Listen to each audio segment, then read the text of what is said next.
जैसे सुना राक्षसी कांपने लगी थर थर थर थर कि अब तो महाराज रावण भी गए, अब हमें कौन बचाएगा।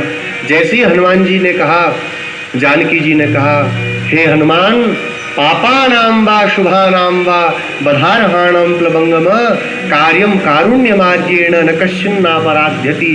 संसार में कौन ऐसा है जिसने अपराध ना किया हो, इसलिए धैर्यवान वीर पुरुष को सदा कृपा करनी चाहिए, करुणा में रहना चाहिए। अरे बेचारी असहाय हैं और मैं इनको अपनी शरण में ले रही हूँ, भले ही राक्षसी मेरी शरण में नहीं आई, लेकिन मैं इनको भय प्रदान कर रही हूँ, अब खबरदार तुमने इनको छिया। बड़े बड़े महात्मा लोग, पराशर भट्टर स्वामी जी कहते हैं कि हे माता जी, आपकी कृपा गोष्ठी के सामने, आपकी कृपा के सामने तो राम जी की भी कृपा गोष्ठी तुच्छ हो गई, इतनी सी रह करके रह गई। अरे विभीषण शरण में आया तो खड़ा रहना पड़ा, जयंत शरण में आया तीनों लोगों में भटकना पड़ा, लेकिन राक्षसियों ने क्या किया, बोले वो तो हाथ जोड़ के बोली भी नहीं हमें शरण में ले लो, तब पर भी आपने रक्षा की। आपके जैसा कौन कृपालु हो सकता है।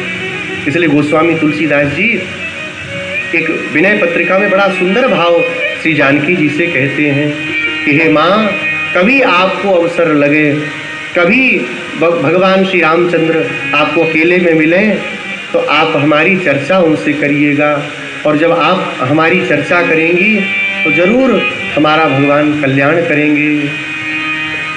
कबहु अम्ब अवसर पाई, कबहु अम्ब अवसर पाई, कबहु अम्ब अवसर पाई, मेरी ओ सुधी जाई भी हो, मेरी ओ सुध जाई भी, कछु करुण कथा चलाई, कबहु अम्ब अवसर पाई, कबहु अम्ब अवसर पाई।